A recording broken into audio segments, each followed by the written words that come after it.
Le Premier ministre chinois Wen Jiabao était en visite de 2 jours en Thaïlande.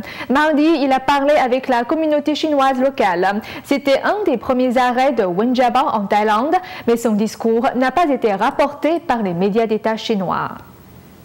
Le Premier ministre chinois sortant est arrivé en Thaïlande mardi et s'est directement rendu à un rassemblement de dirigeants de comités chinoises locales.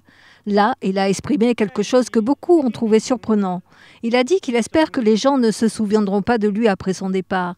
Mais rien n'en a été rapporté dans les médias d'État, ce qui, selon les analystes, indiquerait que le discours du Premier ministre sortant n'aurait pas été bien reçu par Pékin. Wen Jiabao est un type de dirigeant chinois différent.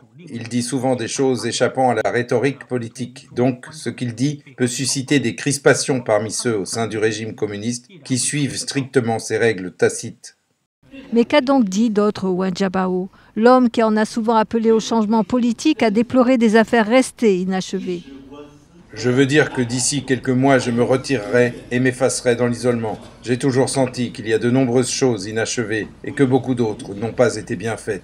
Wen Jiabao a continué en récitant un poème écrit par Chu Yuan, un dignitaire patriotique qui a mis fin à sa propre vie en 305 avant Jésus-Christ, après que l'empereur auquel il était loyal l'a rejeté.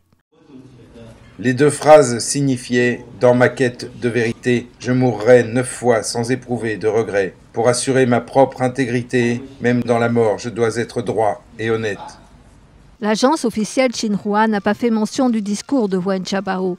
Il y a eu aussi des rapports non confirmés selon lesquels le département de la propagande a ordonné aux médias de ne se référer qu'au seul Xinhua s'agissant des propos de Wen Jiabao. Wen Jiabao démissionnera officiellement en tant que Premier ministre en mars prochain. Cette dernière décennie, il a lancé des appels répétés à la réforme, bien que très peu de changements s'en soient suivis. Nouvelle NTD.